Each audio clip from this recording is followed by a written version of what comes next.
La placette permanente implique qu'on analyse assez minutieusement le sol. On dit qu'on fait un pédon, c'est pas un vrai pédon. Un vrai pédon, en pédologie, c'est 1 mètre par 1 mètre par 1 mètre à peu près. Là, on va au moins creuser assez spacieux pour qu'on puisse aller échantillonner notre horizon C. Puis j'ai dès le départ aussi à distinguer de l'horizon minéral mon humus. Puis on choisit un emplacement qui est représentatif dans la station représentative. Dans la permanente, pour ne pas perturber, on fait ça à l'extérieur du 14 mètres 10, mais toujours dans la station représentative. Donc là, je me découpe une belle galette.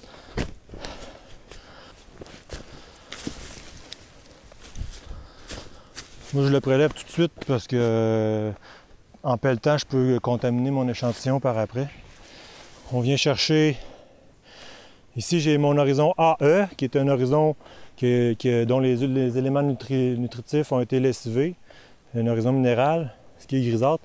Ce que je veux, c'est juste avant le petit noir, on va dire. La portion organique qui forme mon humus. Je vais nettoyer un peu ma galette, là. J'ai comme des portions amalgamées entre minéral et organique. Je m'assure que une bonne proportion d'organique. Bref, vous comprenez le principe, je vais recueillir au moins 200-300 ml de l'humus. J'ai à profiter de mon premier scalpage, on va dire, pour analyser, dans le fond, quel type d'humus que j'ai. Puis ici, j'ai d'autres indices. J'ai la présence d'érable à sucre, j'ai la présence de pruche. Donc je suis entre les deux, entre des forêts très riches, puis des forêts où il y a quand même beaucoup d'acidité. Donc peut-être plus de lenteur à décomposer la litière.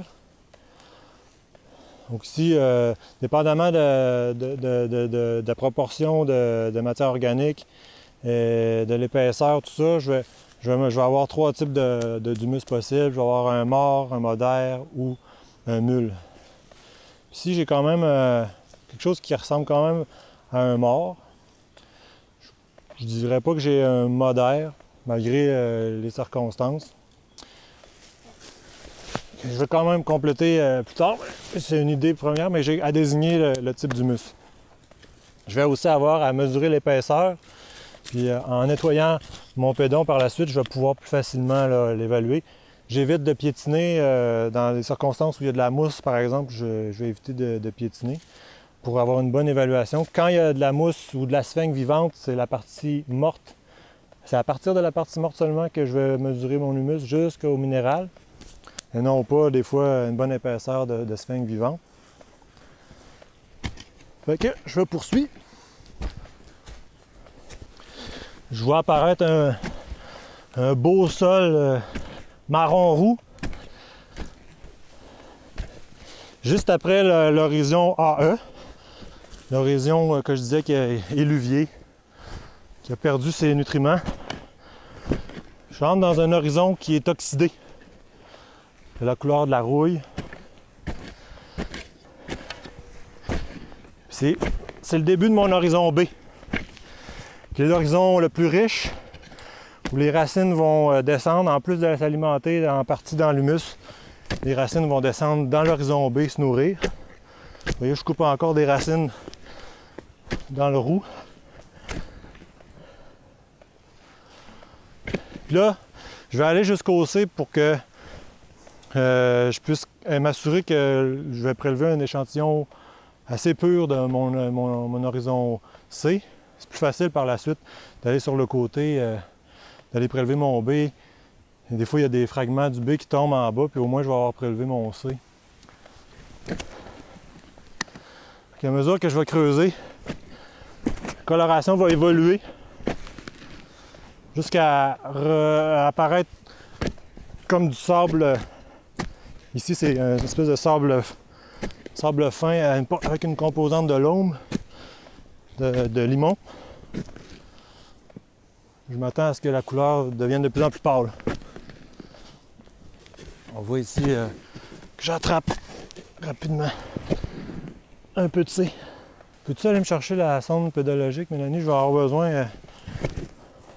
J'atteins déjà mon C, mais je veux m'assurer que j'ai au moins 1 mètre de dépôt. La texture change aussi, j'entends au son de la pelle là, que c'est la granulométrie est plus grande, est plus grosse.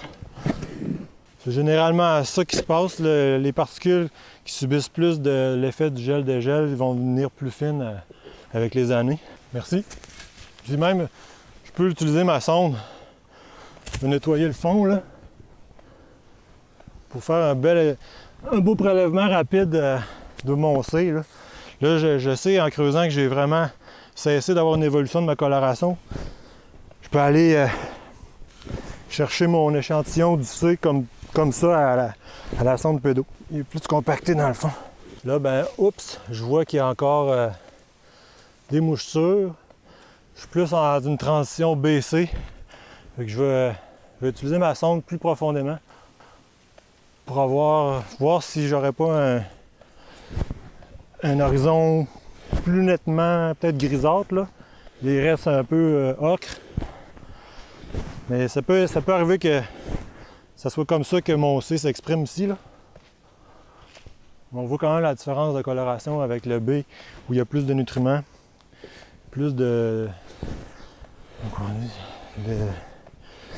solutions ferreuses là, qui ont été engendrées par le lessivage. Donc, moi, je serais à l'aise d'utiliser cet échantillon-là pour ce qui est de mon C. Puis donc, je vais nettoyer. Je vois la transition. Je suis pas mal sûr de mon C. Puis je ne vais pas échantillonner ici. Ce qu'on veut, c'est l'horizon B diagnostique. L'horizon B qui a au moins 10 cm. Ici, parce que c'est un peu confus, je peux, dans ce temps-là, aller à 30 cm de manière convenue pour aller chercher mon échantillon. Donc, j'ai prélevé mon horizon C avec la sonde pédo pour faire rapido. Là. On peut voir quand même la fin d'une espèce de BC ici. Puis moi, je vois quand même une transition assez rapide de la coloration de mon B. Fait que je vais m'assurer dans mon prélèvement là, dans le fond, le B, le plus beau B qui a 10 cm, c'est celui que je vais prendre. Puis je me sens assez confortable d'aller piocher quand même pas très loin de l'horizon AE. Parce qu'il y a pas mal ça, une dizaine de centimètres, là, cet horizon-là. Puis c'est l'horizon B diagnostique, il faut qu'il y ait au moins 10 cm. Sinon, quand c'est trop confus, on va y aller à 30 cm par convention. Puis vous voyez ici, à 30 cm, ça donne pas mal dans la même zone. Fait que je nettoie les impuretés.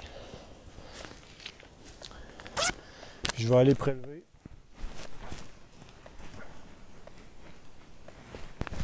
Ici, je suis pas content. Il y a encore des impuretés là, qui arrivent d'en haut. Mais je vais prélever ça graduellement. C'est le meilleur de ce truc-là qui a environ 10 cm d'épais. Je vais prendre son temps. Idéalement, on ne touche pas à l'échantillon. Une espèce de veine qui cause des racines. Donc, c'est beaucoup plus foncé que tout à l'heure ici. Là.